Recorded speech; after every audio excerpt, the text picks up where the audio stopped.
But we start with Erin McLaughlin. She's at Newark Airport where delays are already starting to pile up. Erin, good morning. Craig, good morning. Up to 1.5 inches of rain fell in the New York area overnight. Here in New Jersey, there were even tornado warnings, all of it amounting to travel delays and anxiety at some of the nation's largest airports. Some of those delays stretching into this morning.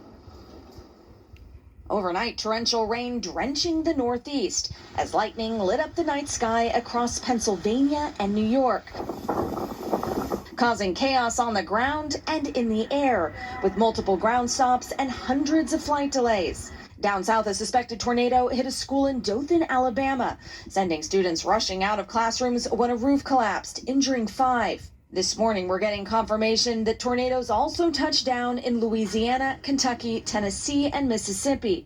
In Pensacola, Florida, a spring break super soaker slammed the beach, with this video showing a possible water spout in the area. It's all part of a powerful storm system stretching from New Orleans to New York. The extreme weather coming just days after a storm system killed 7 across Oklahoma, Indiana, and Michigan, where freezing rains and gusty winds have knocked down power lines. Nearly 300,000 customers waking up this morning with no electricity. The biggest challenge right now is to make sure that we get the power restored for customers before the next round of weather hits. Dangerous road conditions forcing authorities in Michigan to close the Mackinac Bridge. The ice you see behind me is some of the worst ice we've ever seen on the Mackinac Bridge. And in Indiana, cleanup from Sunday's storms underway. Residents of all ages amazed by the storm's strength. I could hear roaring, and the birds were going everywhere. All of a sudden, just a big burst of wind just came, and I just watched a tree go over in the backyard. My neighbor behind me, a tree fell down, landed on my fence.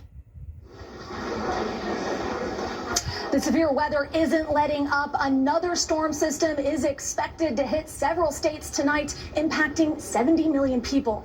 Craig.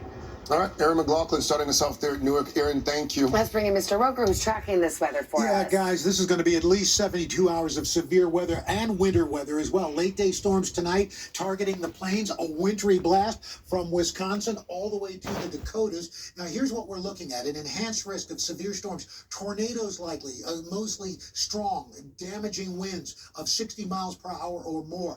Look at this area between Emporia down to Stillwater, just north of Oklahoma City. We could be looking at EF2 or stronger tornadoes. So we're watching that. Then tomorrow, those thunderstorms erupt from the plains into the Midwest. Snow, again, stretching from Minnesota all the way to New England. Difficult travel is going to be a big problem. We have another enhanced risk of severe weather. This time, Chicago's involved. Cincinnati, Evansville, down to Shreveport, Little Rock.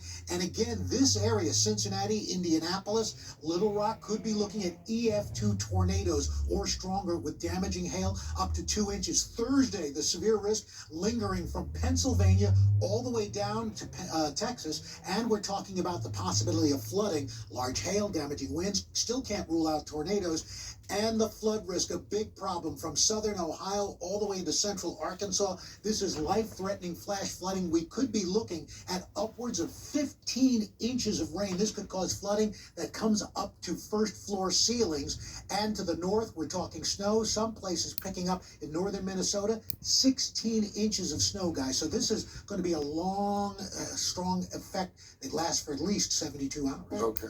Thanks, buddy. We'll come back to you in just a few minutes. Meanwhile, it is a very busy day in politics. Consumers